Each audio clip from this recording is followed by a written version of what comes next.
A homicide investigation. A dead body, half clothed, of a mother of 3, floating, found dead in the water of a residential lake.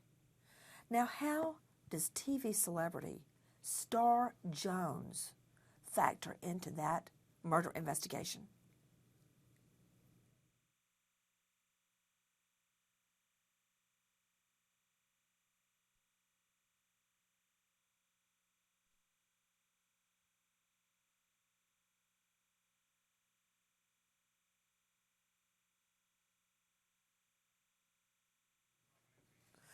Rhonda is mother of 3, Rosalind Ransom Lee.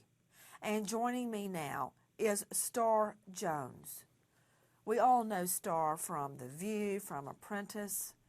I know her in a different way from our days together at Court TV and before. Star, thank you for being with us.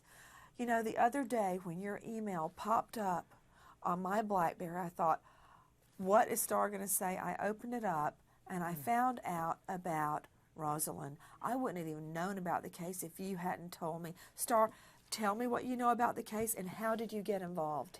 Nancy, first of all, thank you so very much for, 1, opening that email, and 2, responding. I want everybody to know that you responded literally within an hour of me sending you an email over the weekend, when I sadly had to tell you that I brought really sad news, that a dear friend of mine, Rochelle Ransom, my sorority sister, my girlfriend, had lost her baby sister. As you said, Rosalind Rhonda Ransom Lee, everybody called her Rhonda in their family, was killed brutally on May 26. And they found her body just inside of Pontiac, Michigan by a lake. And when I was told this, of course, emotionally, I wanted to scream and cry like anybody else who wanted to comfort their friend. But I had to put on my prosecutor's hat and I had to put on the public eye hat. And I said to my girlfriend, we're going to find out what happened, and I'm going to use every public platform that I have to get my friends in the media to pay attention to your sister and your sister's murder. Not her death, her murder, and we're going to find out who did it.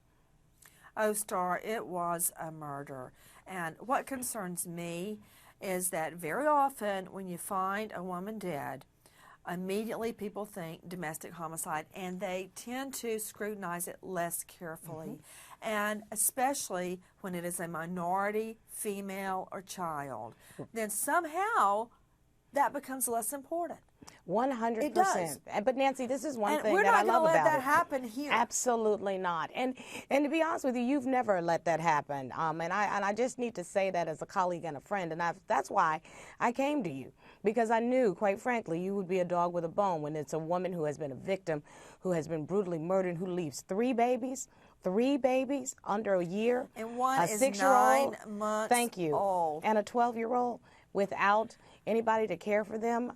There's no way in the world. And Star, just to top it off, this is what I know. I know she was found partially clothed only from the waist up. That says sex attack.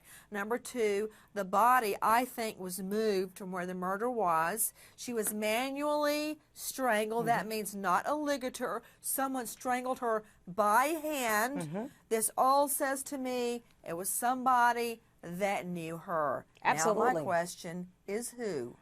Nancy, a strangulation murder that is not with a ligature, you know, is an up-close and personal murder. And from what I have learned from Rhonda's family, Rhonda was not the type of young woman that would allow somebody in her personal space that she didn't know. She would not go off to an area with a stranger. And so the manner of death and the place that she was found is more indicative of her being with someone that she knew, or that she trusted, or she thought she could trust.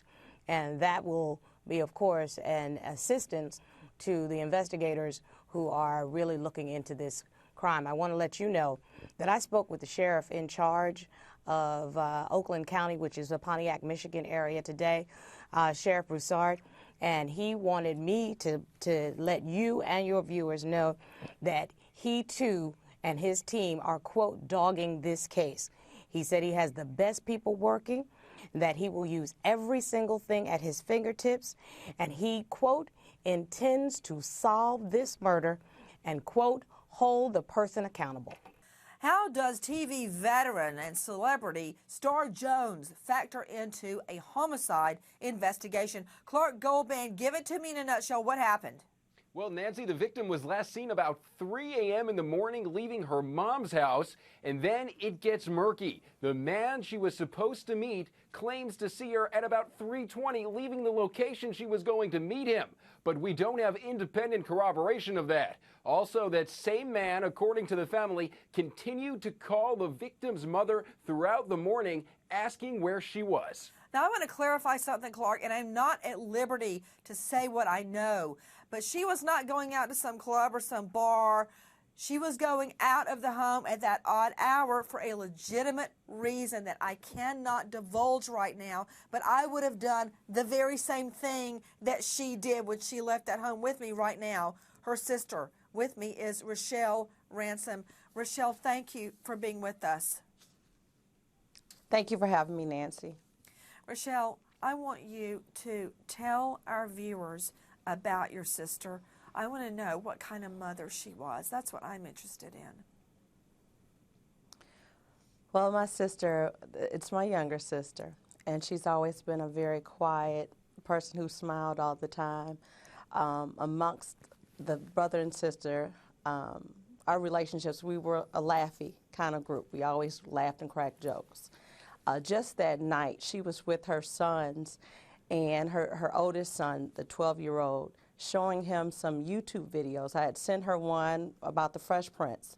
So they're up at night watching old Fresh Prince videos on YouTube. That was basically what she did with her kids. She spent time with them. She wasn't a night person. She didn't go out. She didn't have a big group of friends around her. My mother describes her as the quiet one of the four children. She was just quiet, kind of in the background.